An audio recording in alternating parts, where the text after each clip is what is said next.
I woke up one day and I said, I want to build Australia's most kick-ass 79.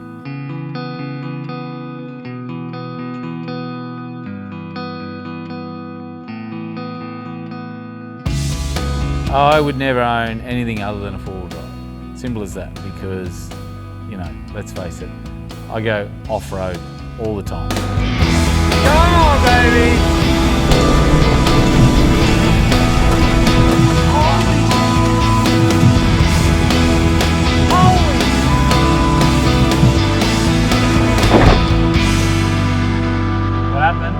What happened?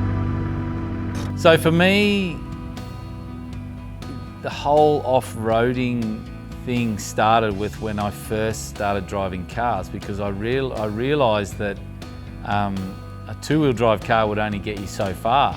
And then I think the whole passion for off-roading started with a four-wheel drive tractor.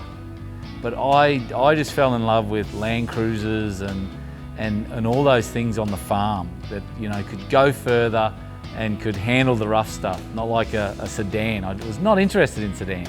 So I learned to drive when I was 13.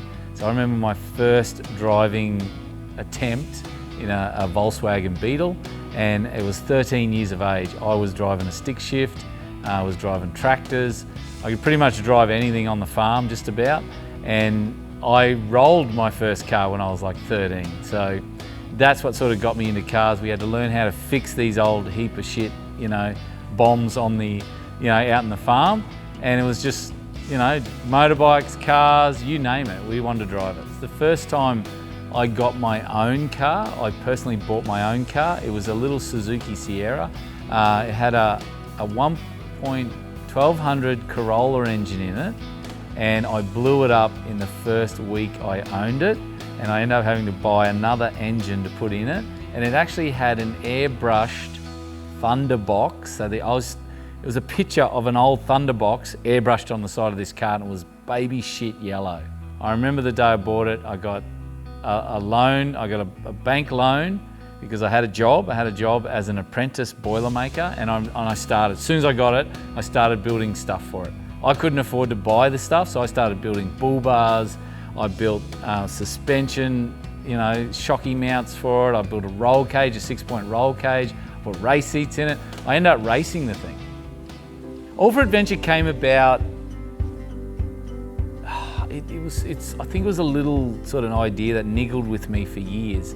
And sometimes I wish I'd started it when I was younger, but it wasn't until I was 36 that I decided that I was gonna basically pull my finger out and commit to what I had in my head, that thought I had in my head. So when I'm not doing All for Adventure,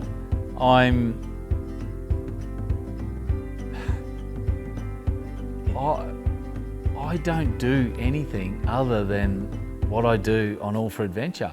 When I'm not doing All for Adventure, I'm out there doing All for Adventure with my family. So it's not as though I go, oh yeah, when I'm not doing All for Adventure, I go and play golf. Yeah, nah. I live and breathe adventure. Ideal campsite for me would have to be, there's this particular place that I go to on the holidays with my family, Christmas holidays. I take all my gear, the gear that you see that I use on All for Adventure, and I set up on this beach, and it's a little bay, it's out of the wind, it's up north somewhere, the water is crystal clear, the crocs are thick, the sharks are thick, the fishing is insane, and there is no one there. That is my ideal campsite.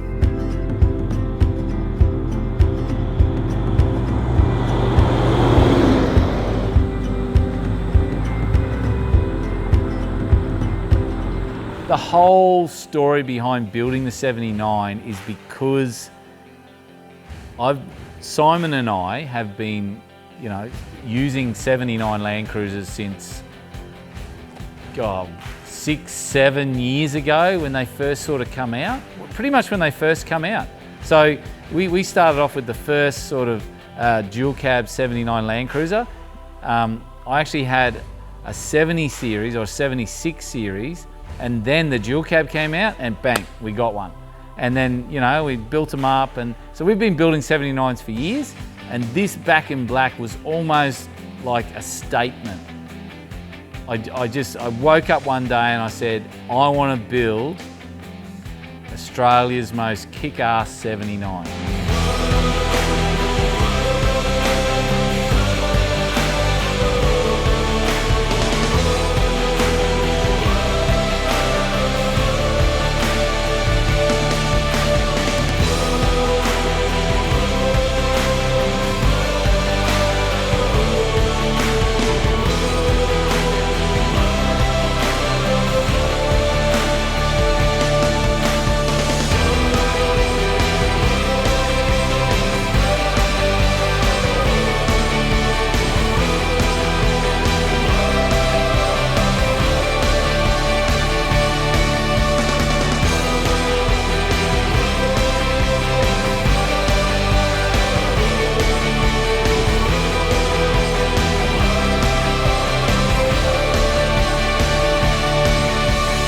Back in black, well, everyone's sort of asking, when's it going to go out into the field?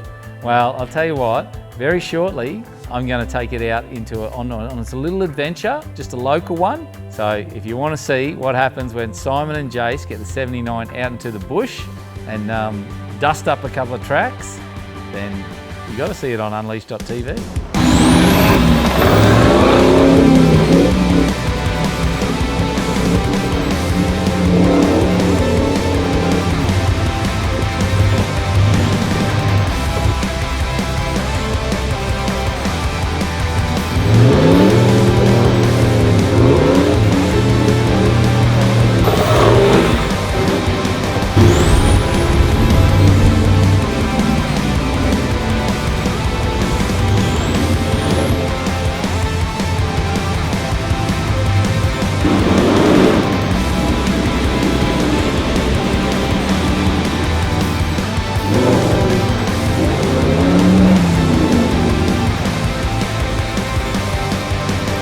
You've only seen half the story. Click the link below to watch part 2 of this rig rundown special, where I dive in for a more detailed look, as well as get behind the wheel and put this thing through my 4 challenges.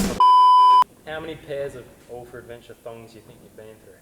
I reckon I've gone through at least 50 pairs of All for Adventure thongs and I'll tell you why, it's because I wear them so much and in such rough terrain that they wear out really quickly. If you like this channel, why don't you hit that subscribe button? And I promise, tomorrow morning you'll wake up with a bigger lift and tyres on your 4-wheel drive.